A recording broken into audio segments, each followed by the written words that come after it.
Welcome to 3-Count Commentaries. Let us discuss AEW Dynamite from November 24th, 2021. The first 20 minutes of the show. A lot of people have been throwing confetti in the air over the first 20 minutes of the show. There's cannons firing. Somebody's playing a trumpet. CM Punk is back. He's finally doing what we always wanted him to do. I mean, you can't deny that CM Punk is great now. He's back, y'all. He's back. And MJF, oh, that guy's got a hell of a future. He's one of the greatest of all time. He hung in there with CM Punk. I mean, it was a tremendous segment. And the whole time, I was like, there were some very good barbs in here. There was. But this is a 20-minute segment. And I was kind of like, it got a little long at about the 15-minute mark. So I tried, because I'll take notes on the show. And I only watched the show once, by the way. You know, I like to miss things, because that gives me an opportunity for you guys to jump in. I don't want to be like I know it all. Like, I watched everything meticulously. So there's going to be things that I miss in these reviews. It happens. I only watch the show once, and then I do a review. So in the 20 minutes that they talked, I tried to shrink down to the main point. And to me, that's really where we get lost in the weeds with these big bad wrestling promos, where these guys are now talking for 15 minutes, 20 minutes, half hour. What get lost in the weeds is the main point of this thing.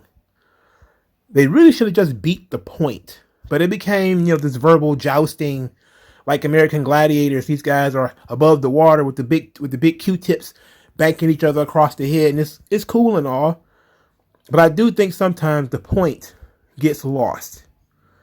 And the feud is about MJF feeling slighted because CM Punk has been talking about everybody that he wanted to face, and MJF's name was never mentioned. And for CM Punk, he didn't mention MJF because he didn't want to boost his ego more than it already is. And it feels like saying Darby Allin was the first guy he wanted to face really burned up MJF, and it kind of humbled him a bit. And I can see that. And okay, let's work with that. Now we can get, I don't mind that it's not enough heat as far as I'm concerned. Like, the reason for the feud to happen is because MJF is like, oh, you don't want none of me. And CM Punk's kind of like, I don't care about you. You're a fan. And that's fine. Now we understand what the main point of this thing, what the overall goal of it is. We get into MJF goading CM Punk into the war of words. This makes sense to me, as this is kind of what was teased the previous week, where CM Punk came out there, everyone thought they were going to do their thing, and then they didn't. They teased, and then they pulled it away. Good. I actually thought that was a good thing. But then, this week, they gave us everything at once. You could have chopped this up over the course of several weeks in shorter segments. Probably would have been a lot more impactful. Because I think at some point, you start stacking jokes or stacking disses on top of each other to the point where we do get into the realm of no human being will have this kind of conversation without getting hit in the face. That's always been the WWE thing, is guys will stand there and just let you. It's almost like URL battle rap. You just stand there and let this guy talk about how he's going to fuck your girl and kill you and all this kind of shit. You just standing there like, yeah. My turn now. It's like, wrestling promos have kind of been like that for a while. Gotta blame WWE for it. I always blame The Rock for that kind of shit. Again, The Rock used to go out there, do 5-10 minute monologues where he would make fun of The Undertaker, make fun of Kane, blow off all their heat. And then they might beat him up, maybe. But he's the golden goose, so he's going to come back later and ream them all over again. Jericho, same thing. So, can't really say that AEW is doing anything wrong here, Only that the segment was too long, I feel. I feel like the segment was too long. I also felt like the segment had too much inside baseball. I absolutely hate so much of the fourth wall breaking, inside baseball crap. And a lot of these guys playing on the history, these guys talking about WWE guys. They had The Miz and John Cena and Triple H trending on Twitter. And I was just scratching my head like, I get it that, it's kind of an easy thing to do. Comparing MJF to The Miz. Say he's a less famous version of The Miz. To me, it was a nice line, kind of cooked them with it. But we've been saying that MJF was the less famous version of The Miz for like a year. So CM Punk is like a year late when it comes to that comment. Now, I like the reaction that it got because I don't think people was expecting it. Furthermore, we know CM Punk doesn't like The Miz. So we thought it was very interesting that The Miz's name would be dropped. We know that, so when MJF flipped it, said that he was PG Punk, he should just come out and start talking about hustle, loyalty, and respect. That was real. But again, he's late. We've been talking about CM Punk since he came back and how he hasn't had an edge. How he's just been kissing ass. I like the MJF robot thing, though. Because I thought that was cute. It was a very cute segment when he starts, just plug in, insert name of town here. I like that. That was good. I like that. I got to give him credit for that. That was a good bit.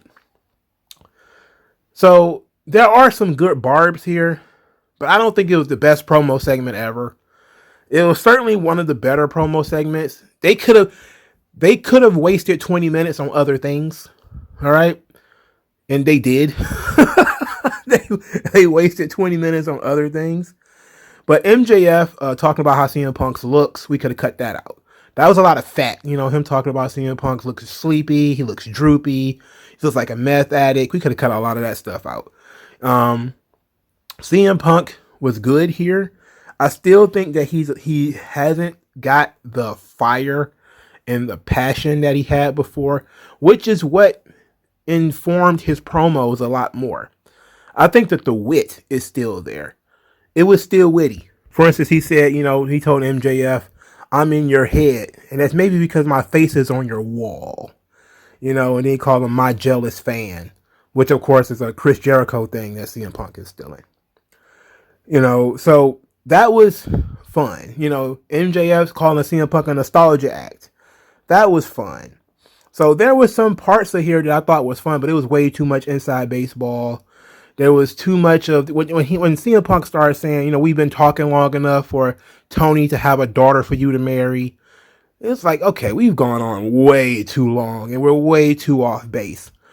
I think CM Punk's best burn was him talking about being one of the four pillars and how he was talking about, you've been so focused on being the best of the four pillars, you don't know that you've been replaced by Britt Baker. And the place erupted. And Cage Side Seats, the wrestling intelligentsia, got so tight-assed by this comment. Oh no, they're talking about, you don't do that. Why would you talk about Britt Baker being a woman? That's not an insult. That's a cheap insult. Like, you're missing the fucking point, you idiots. He's saying that MJF's had his head up his ass so long, he hasn't noticed that he's being outperformed by Britt Baker. People see her as the top heel in the company, not him. And I think it was a great burn. That was, to me, was his best shit. That was a stiff shot. Because MJF was the guy everybody was talking about from the beginning. Everybody who kind of knew MJF existed knew MJF could do with the things that MJF is doing. It was all about whether the booking was going to allow him to be able to do that, and it has. Thus far, anyway. Most people saw Britt Baker as the top babyface.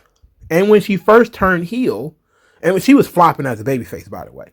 When she first turned heel, she wasn't really strong enough. She was kind of whack. I don't think she had even worked heel before. But she grew through, leaps and bounds to being probably the best heel on the roster. So it's a true statement that stuns me because I didn't expect to hear it. I'm waiting on some more WWE stuff. Like, what are you gonna do? You gonna say you're gonna dance a jig like R-Truth or something? Since we're doing the WWE thing, but they brought in some AEW stuff, which I think was the best thing. Punk saying he was disappointed in MJF. Disappointed Punk. He's disappointed in everybody. he's disappointed in everybody. So I think there was some really good stuff here. I don't think this was CM Punk is back or MJF is the best promo of all time. There's a lot of filler in this joint. It came across like a URL battle rap promo where these guys just kind of stand still and let you go back and forth. Okay, but they didn't really get too personal, I guess. You know, MJF made the jokes everybody makes. You know, you look sleepy, you look like a meth addict. I'm surprised he didn't call him skinny fat. The straight ass jokes, the old man jokes, the young hotness jokes, which MJF does on everybody. And CM Punk kind of went, you know, reversed the chorus. You know, MJF spoiled. MJF is, you know, a jealous fan. He's you know, he can't handle the things by himself. It was okay. I'm not one of those people who think that the promo segment was the best thing that ever happened. I don't like inside baseball on promos. I don't like breaking the fourth wall on promos. I think it's cheap heat, just like, you know, saying, I'm just happy to be here in Chicago, and everybody cheers, yay! It's like you said something about The Miz, you said something about John Cena, that's cheap heat. Because you, just like when Bryan Danielson mentioned WrestleMania, he got a huge reaction. It's like, just mention something WWE, and you'll get a good reaction here. We need to get over that. Like, we need to move on beyond that. Being mesmerized because somebody mentioned WWE outside of WWE. It's like, so what? You know? But I am asking myself the question, what are we going to do next? Because it gave you a 21-minute segment back and forth. What more can they possibly do? I'm guessing this is going to be a Battle of the Belts match. Okay, cool. I can, well, which is going to be their big event on January the 8th. All right, cool. I can support that. I don't have a problem with that. You know, I just feel like they gave away a lot. If that match is going to be in January, they gave away a lot in November. Because it's like, okay, what more is there you going to do? It seemed like this was what they're going to do. Is they're going to chop it up and make vignettes. Which, you know, is smart. WWE does that shit all the time. They'll have these really long promo segments. And then they'll just chop up here and there, chop. And then they'll just play the vignettes. And then maybe they'll have some, you know, backstage pre-tape additions to it. Which is kind of what they did with CM Punk and Eddie Kingston. They had the one segment. It was a fire segment. And then they just chopped it up from there and started having other people tell the story of it. They're probably going to do that here too. So they probably won't even be in the same ring for a while. I mean, I would have preferred for them to chop it up and do it over the course of the next several weeks. But this was AEW's first attempt and a pretty good attempt at doing something that WWE does all the time, which, you know, they did it with the Cena and Roman promos and what they do with, you know, the Edge and Rollins promos and stuff like that, where they just kind of go back and forth with the barbs. It's fun, but, you know, I just felt like it was a little too long. So I know I'm a hater. I hate CM Punk, right? No, I give him credit. He cooked MJF, especially when MJF came back with that weak ass, your breath smells like shit. And everybody was like, what? That's your best stuff? And then MJF kind of slipped it into it because you've been kissing ass, all this. You know, like, okay. You know. CM Punk wrestled QT Marshall after this. Talk about a downer. Nobody gave a shit about this match. Nobody cares about Family Guy QT Marshall. It's like, I don't... the worst thing about AEW fans is pretending that people matter that don't matter. And this is what frustrated me. Nobody gives a shit about QT Marshall, right? But nobody ever said anything negative from the wrestling intelligence and from what I saw. Some people said, wow, him wrestling QT Marshall, that sure is a downer. Some people smartly would say, why is he wrestling this guy? He should beat him in like 60 seconds to get CM Punk off this segment. Because he just did a 20-minute segment here. And now he's going to wrestle a 10-minute match. That's exactly what happened. But people were like, he should just beat him fast and get out of here. Which I said, same thing. beat them quick and get out of here. They didn't do that though. But it seemed like the less sense that it made, the longer the match went. And then we started seeing people make excuses like, oh, QT Marshall, hey, he got a great punch, doesn't he? Oh, that QT Marshall, he sure works hard. I'm like, oh, come on. It's like having an ugly girlfriend. Like, she has such a nice personality. Like, calling the bitch ugly. We already know what's going on here, bro. Nobody wants to see this. They did a good job of filling the first 30 minutes of the show with CM Punk. That was very smart. It's considering they believe he's the top draw, so that was very smart for them to fill the first 30 minutes or so with CM Punk. Very smart. The next segment, Jurassic Express and Christian. Christian is talking about how Jurassic Express has momentum. They're feeling unbeatable. Now they're the number one ranked tag team, and he's going to make sure they win the tag team titles. This sounds like Christian about to turn heel. It seems like he's about to turn heel, and I'm not sure that's the right thing to do, unless he's going to fight Jungle Boy. But Jungle Boy doesn't have the charisma to be a heel. I don't see it. I don't see him having the charisma to turn heel. All right, so we got Eddie Kingston. Eddie Kingston said that he wishes Moxley a happy Thanksgiving, and he was doing something there. He's like eating a turkey sandwich or something. I can't see. Then 2.0 and Daniel Garcia showed up and said that his Players Tribune article really touched them, but it's proved that Eddie Kingston is not hungry anymore. He ain't got it anymore, and not being hungry, that's the kiss of death for a fighter. And that he needs to go away. He needs to walk away for a while because he's not hungry, no eye of the tiger, and he couldn't help Moxley. Kingston was like, what? And he jumped to his feet. They threw coffee in his face. It was a big brouhaha, to which they got separated. So nothing really happened. I'm interested in them using Moxley's rehab as in the storyline. It was kind of swift, and I don't remember anybody getting too upset about it, but it's pro wrestling, dog. I don't care. Everybody knows, so it's not like it's a surprise, so it is what it is. I don't care. Daniel Garcia and 2.0 being around, they had another segment later in the show where they was with Chris Jericho, and Chris Jericho did a really bad comedy thing where he called, I believe, the fat one, what is his name, Matt? He called him a box head or a square head or something like that. That was awful. Jericho, man, whoo boy, that was bad. That was bad. Bad business. Speaking of bad business, the Gunn Club defeated Bear Country. Man. Bear Country. Billy Russelled again, which, is weird. And that theme song that they have is such an awkward, weird theme song. I don't know whether I like it or not. It's odd. It's like something you hear at like a Bath and Body Works or something like that. Darby Allin and Sting came out there to finish the job. They started on Friday. Austin Gunn, who I think is the youngest Gunn, went running towards Sting and absolutely got destroyed by Darby Allin, the human missile. That was a great shot. That was awesome. That was probably one of the more awesome things I've seen Darby Allin do, especially for his size. He completely folded that kid.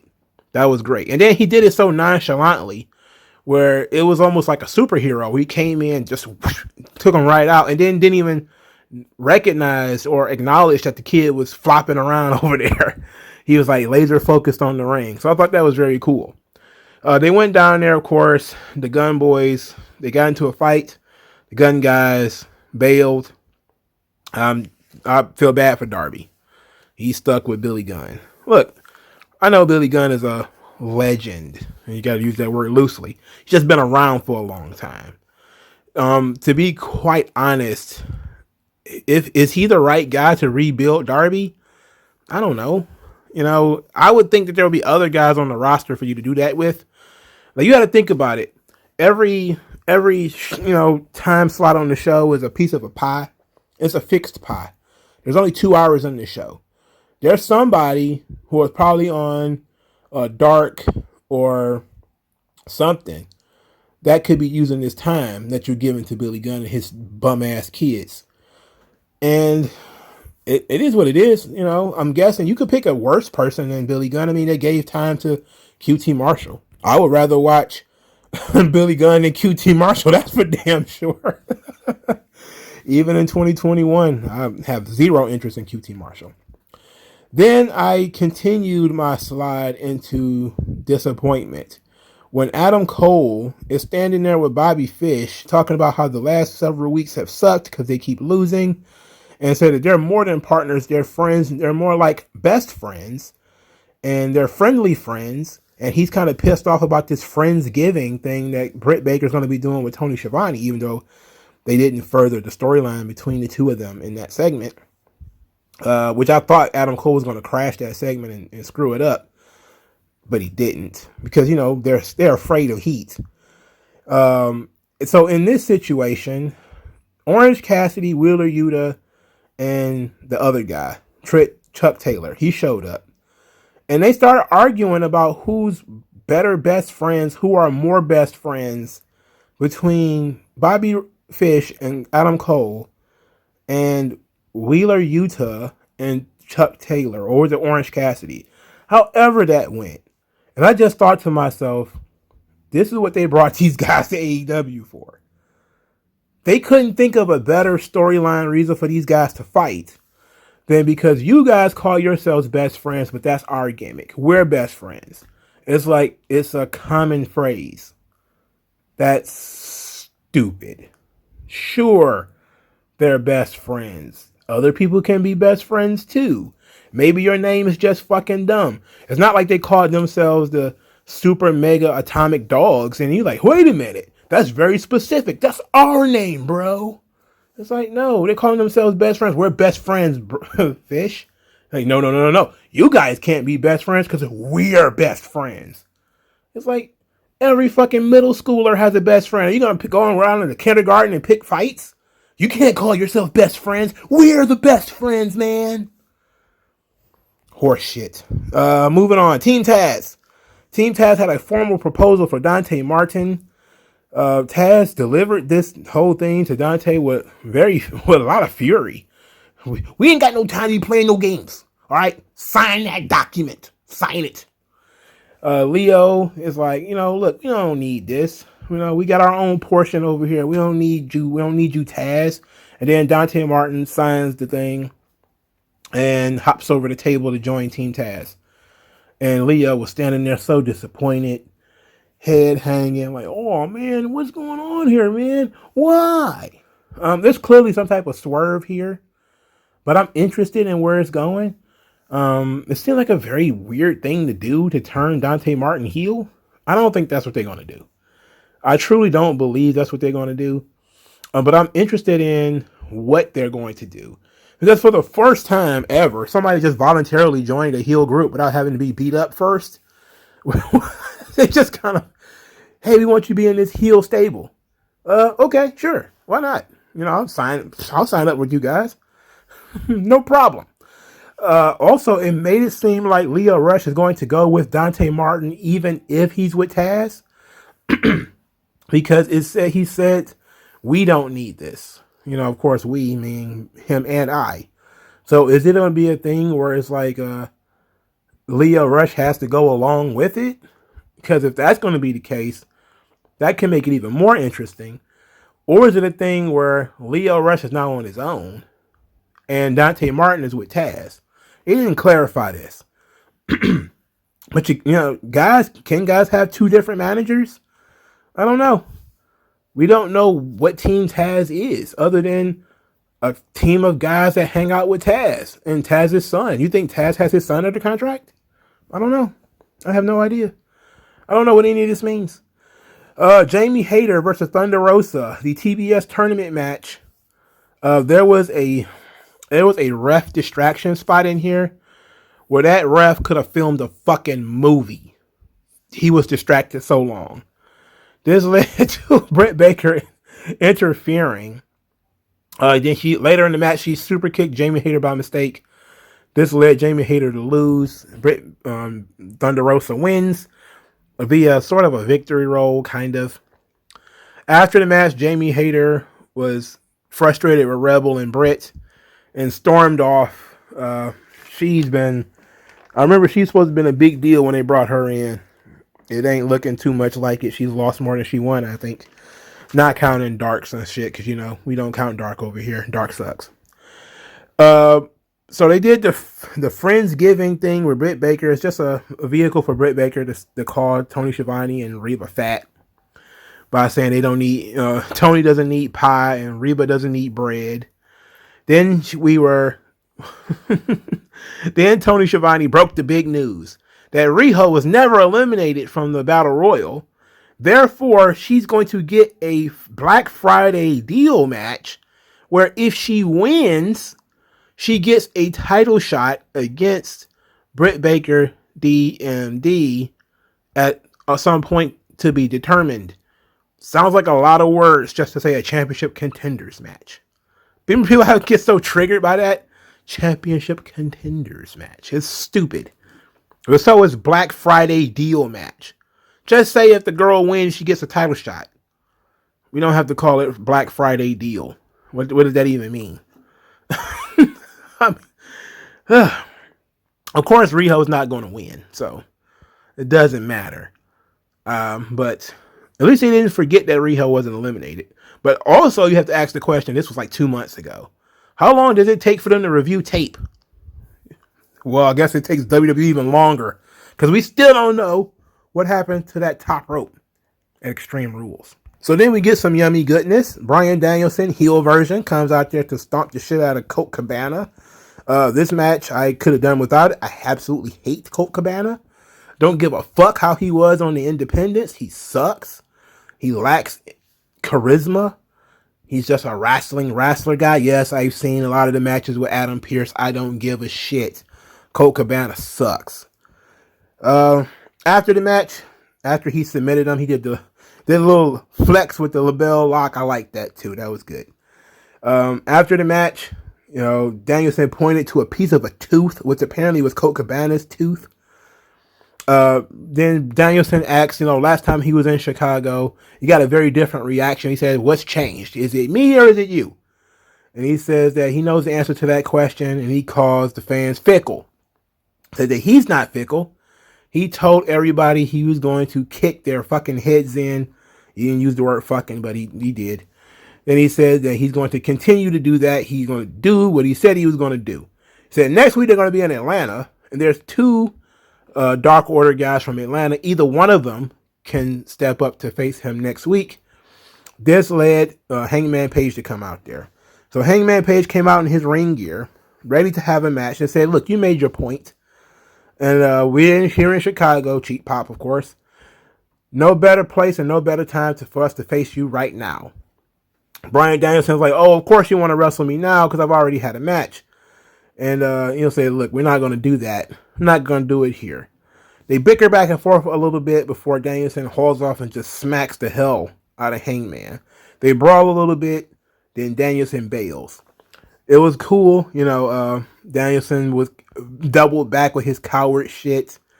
Of course you want to fight me now after I've had a match already. That's coward shit. I'm like, okay, cool. I like this. Danielson heel turn has been very good. He's tremendous. He's our Lord and Savior, Bryan Danielson. Wait a minute. I was about to say something completely fucked up. I was about to say, we should put a halo over his head. But I forgot he's like a goat with the halo. That's a Baphomet. We don't want to do that. We don't want that imagery out there. We don't want that skull and bone shit out there with Bryan Danielson. But of course he killed it. He's great. He's very good. And for some reason people are like, this Bryan Danielson is so much better than he was in WWE. I'm like, he's the same as far as I can tell. I watched him on the Independents. I watched him in Ring of Honor. I watched him in WWE. He adapted the style a little bit more. But his matches to me are pretty much the same. Style doesn't change that much, I think people want things to be more different than they really are. But only thing he really does differently is the extra flexing, which he never did in WWE before, because he was usually so much smaller than everyone else. So he didn't really have that extra confidence that I think he has here. He also doesn't have I think when he was the Planet's champion, he had that ego that he's got now, and I like it. I like the American Dragon. This is very good. I just hate that he's still slumming it with the Dark Order. There was a segment between Ruby Soho and Chris Statlander where they did a vignette for their match next week. Honestly, this is a legit big match. I can't even deny it. Statlander and Ruby Soho, two baby faces. Neither one of them lose very often. So it's got some weight behind it. This one feels like a fairly decent match that hopefully they put it on at the right time and don't bury it in the middle of the show. Because I might actually be interested in watching this. If it's like the fourth match or something like that, I'm probably going to be burnt and not care. But so hopefully they put it on first or something like that. I doubt it'll be the main event. But hopefully they put it on first or something like that. All right, so our main event of the evening. Cody Rhodes, Pac, and the Lucha Brothers versus Malachi Black, Andrade, and FTR. All right, so Phoenix. A lot of people love Phoenix. They love Phoenix so much they ignore the little things that Phoenix does that annoy the hell out of me. Such as flinching. If you pay attention to Phoenix, you'll notice how many times he flinches before he does a spot. And the spot that they keep GIFing, G-I-F, GIF. Some people call it the GIF. Some people call it a GIF. I don't know. In any event, that spot that they keep GIFing or GIFing, where he did this thing off the ropes to Andrade, they always, of course, cut out the part where he had to make sure Andrade was ready first. So he kind of flinched, and Andrade was ready to catch him, and then he did it again. So he does that kind of stuff all the time, where if you're not ready, he flinches, and he just kind of does it again. He's always botching. Of course, he misses almost everything. Punches and stuff, he almost makes no contact. But Phoenix is a dynamic performer. He's very fast. He's very fluid when his stuff is really good. He reminds me not of Rey Mysterio, though. Because, Rey was a lot smoother, I think, than Phoenix was. Well, is, rather. And I never really saw Rey do a lot of flinching. Like, as Rey got older, he started to botch a little bit more as the knees and stuff started to go out. The 619 on the ring post or something like that, he would slip. But when he was in WCW, he was almost untouchable. I never remember Rey fucking up that much in WCW. Like the other guys, the other cruiserweights were constantly fucking up. But not Rey. Rey was almost always in his bag. Phoenix needs, I think sometimes it's just that he tries to do too much too fast. If he slowed it down, it probably would be less impressive. But it would probably be more on the mark, where it would look more impressive, and it would look less choreographed if he slowed it down. But he's the dynamo. He's the guy that you wind up, you send him out there, he's just going to do his thing. This match was, again, it was just guys throwing guys all over the place. It was that kind of match. It was the kind of match that the Lucha Brothers can have. I saw some guy bounce his head off the mat. I think it was Pac. And he was up 2 seconds later, throwing somebody else on their head. And it was just it was ridiculous. Cody got a cartoonish amount of heat. He threw his belt, and then somebody threw it back, of course. He knew that was going to happen, but he did a good job of selling it. He knew it was going to happen, but he did a good job of selling it. And then I think he put the belt back on, and then he threw it again later, I think. They did a spot where Arn and Tully were looking like they were going to square off in the ring. And then they both ended up punching. I'm not sure if it's Jose or Alex Abrahantes. I don't know which one it was, if we're being honest. Not saying my vision is not that good when it comes to guys I don't know. So I get a little confused. So feel free to correct me in the comment section below. Like, which one of them was it? I think Alex was wearing red gloves. I'm not sure this guy was wearing red gloves. So it wasn't my cup of tea. Malachi Black and Phoenix did a thing in the ring.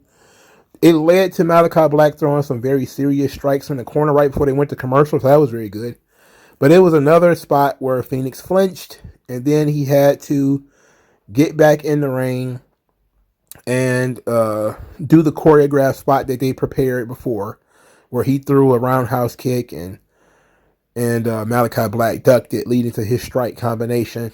But it's if only Phoenix could get away from that, you know.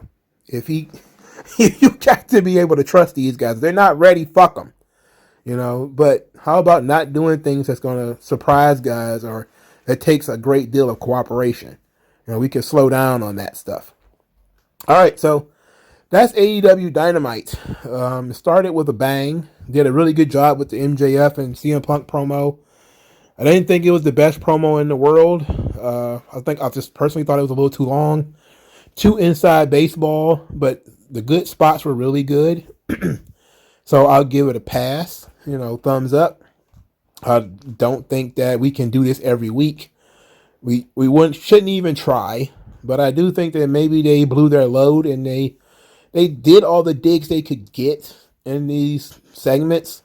It's like, okay, you call him Discount Miz. He's called you PG Punk. He's called you a nostalgia act. You called him a jealous fan. We've gone back and forth with this. Now what do we do? Like, we threw a lot of charcoal onto the grill. You know, we lit it a little bit, and so it's simmering. It's not the raging fire some people think it is, but it's a decent amount of heat that's been building. You know, okay, cool. But now we have to get to the part where they want to fight each other. You know, what is MJF going to say? Which I would think it would have had something to do with AJ, and we never got there. You know, and maybe that's one of CM Punk's things where he don't want his wife mentioned, like Cody with his dad. Maybe that's kind of the thing he doesn't want. Like, okay, you can say whatever you want about me, about WWE, about UFC, you know, whatever. Just don't mention AJ. If that's going to be the case, it's going to be, you know, because that's the only line MJF hasn't crossed yet. You know, he hasn't said anything about AJ. So we'll see if he actually gets to go there or not. That's be a nice little virgin cherry for him to pop. Because I don't think anybody in WWE ever talked about him and AJ. Like, that's actually something fresh that they can discuss. Or, you know, if you're going to talk about CM Punk's history, talk about all the other women he fucked around on. Talk about that. Could be fun, too. But I doubt they do that. I wouldn't do that anyway. Because there's too many snowflake AEW fans. They wouldn't be able to handle it. But MJF being out there without Wardlow was very good. I like that, too. I forgot about that. I forgot to mention that earlier. So all of that is good. The MJF and CM Punk segment was the highlight of the show. Light Survivor Series, this show peaked early. By the time the main event started, I was very tired. This show was only 2 hours, but I was inundated with Bear Country and QT Marshall and Colt Cabana. And it was like, okay, I woke up for Punk and MJF. I woke up for Danielson. You know, but they didn't try to keep me up. They was like, okay, we're gonna do Billy Gunn and Bear Country. I was like, oh my god. But it is what it is. Let me know what you guys think in the comment section below.